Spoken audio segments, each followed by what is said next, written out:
Moral support దొరికిందా? మీకున్న ఈ పెద్ద పొలిటికల్ నెట్‌వర్క్ నాకు తెలిసి తెలుగు రాష్ట్రాల్లో 2 తెలుగు రాష్ట్రాల్లో మీకున్నంత క్లోజ్ అసోసియేషన్ అన్ని పార్టీల పొలిటీషియన్స్‌తో ఇంకెవరికీ ఉండుండదు. అవును. అంటే అటువంటి సందర్భం, అవకాశం కూడా మిగతా వాళ్ళకి దొరకదు. అవును. వాళ్ళందరి దగ్గర నుంచి ఎటువంటి మద్దతు మీకు దొరికింది పర్సనల్‌గా? వైఎన్ఆర్ గారు జూన్ 4వ తేదీ హ్మ్.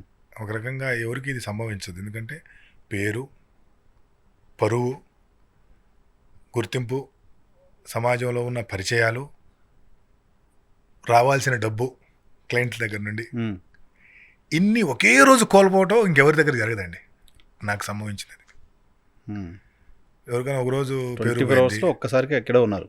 24 అవర్స్ కూడా ఎక్కడండి, 4-5 అంటే అవర్స్ మధ్యాహ్నానికి, అంతే. మధ్యాహ్నానికి. 4-5 అవర్స్ అంతే. హ్మ్. అంటే ఇన్ని ఒకే రోజు ఎవరికి పోవు, హ్మ్. హ్మ్. హ్మ్. అన్నీ పోయినాయి. అన్నీ ఒకే రోజు. కీర్తి, క్యాషు అన్నీ మీరు ఒక మనిషి తన కష్టపడి సంపాదించుకున్నటువంటి ఆభరణాలు ఏముంటాయో, హ్మ్. మీరు అన్నటువంటి పేరు, ప్రఖ్యాతులు అంటే తెలుగు దోపిడీ. అవన్నీ అయిపోయినాయి. హ్మ్. అయితే దీనికంటే ముందేనండి అన్ని రాజకీయ పార్టీలో ఉన్నాడు. నేను అన్ని పేర్లు చెప్పుకుంటా పోతే చాలా సమయం అయింది, కానీ ముఖ్యంగా వైఎస్ఆర్ కాంగ్రెస్ పార్టీలో ఉన్నటువంటి అంబటి రాంబాబు గారు కానివ్వండి, పేర్ని నాని గారు కానివ్వండి, వాళ్ళు నాకు ముందుగానే మస్తాన్ గారు మీకు ఏదైతే వస్తుందో, అసలు మరీ నేను పేరు నాని గారి గురించి మీకు చెప్పాలండి ఇక్కడ. ఆయన నాకు చాలాసార్లు ఫోన్ చేసేవారు. పొరపాటున కూడా ఏ రోజు కూడా నా కొడుకు కంటెస్ట్ చేశాడు, ఎలా ఉంది మస్తాన్ గారు, రాష్ట్రంలో ఏ పార్టీ అధికారంలోకి వస్తుంది మస్తాన్ గారు, ఒక్కరోజు కూడా అడగలేదండి. అవునా? ఒక్కరోజు కూడా అడగలేదండి. హ్మ్. నేను ఈరోజు వాస్తవంగా మీ ముందు చెప్పాలి ఇది. హ్మ్. అంటే ఒక రాజకీయ నాయకుడు ఎన్నికల్లో పోటీ చేసిన తర్వాత, మరీ ముఖ్యంగా వాళ్ళ కొడుకు పోటీ చేసిన తర్వాత, ఒక తండ్రిగా తనకు విపరీతమైనటువంటి యాంగ్జైటీ ఉండాలి. నా కొడుకు పరిస్థితి ఏమిటో, గెలుస్తాడో లేదో. హ్మ్. దట్టు నాలాంటి ఒక రెప్యూటెడ్ సెఫాలజిస్ట్ దగ్గర నుండి వినాలని ఉంటుంది. హ్మ్. ఒక్క రోజు కూడా ఆయన అడగలేదండి నన్ను.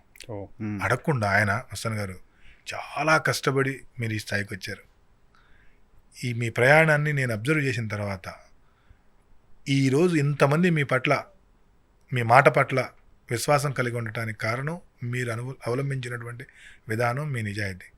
ఎక్కడ కూడా కోల్పోవద్దు. ఎవ్వరు మిమ్మల్ని రిక్వెస్ట్ చేసినా, హ్మ్. ఎవరు మిమ్మల్ని బెదిరించినా, పొరపాటును కూడా ఎవరి ప్రలోభాలకి, ఎవరి దీనికి లొంగొద్దు. హ్మ్. ఆయన అంటే ఒక పెద్ద మనిషి తరహాలో, హ్మ్. హ్మ్. ఒక అన్నలాగా అనండి, లేదా ఒక స్నేహితుల్లా అనండి. అంటే మీ గ్రోత్ అంతా చూస్తూ ఉండడం వల్ల మీ పట్ల ఆయనకి పెరిగిన రెస్పెక్ట్ అది. అదే ఆయన మీరు పొరపాటు 2 విషయాలు ఇక్కడ. ఒకటి, మీరు ఎవరి ప్రలోభాలకి కానీ, ఎవరైనా బెదిరించినా కానీ లొంగొద్దు. మీకు ఏమనిపిస్తే అది చెప్పేసేయండి. హ్మ్. జగన్మోహన్ రెడ్డి గారు ఓడిపోతున్నారని మీకు అనిపించిందా, నిర్దాక్షిణ్యంగా చెప్పేసేయండి హ్మ్. అని చెప్పారు ఆయన. ఓహ్! రెండోది, సొంత కొడుకు కంటెస్ట్ చేస్తే నా కొడుకు పోటీ చేసి నా కొడుకు గెలుస్తున్నాడా లేదని కూడా నన్ను అడగలేదండి ఆయన. హ్మ్. చెప్పగలిగితే మస్తానని చెప్తాడు కదా అనుకున్నాడు ఏమో, కానీ నన్ను అడగలేదండి. హ్మ్. అలా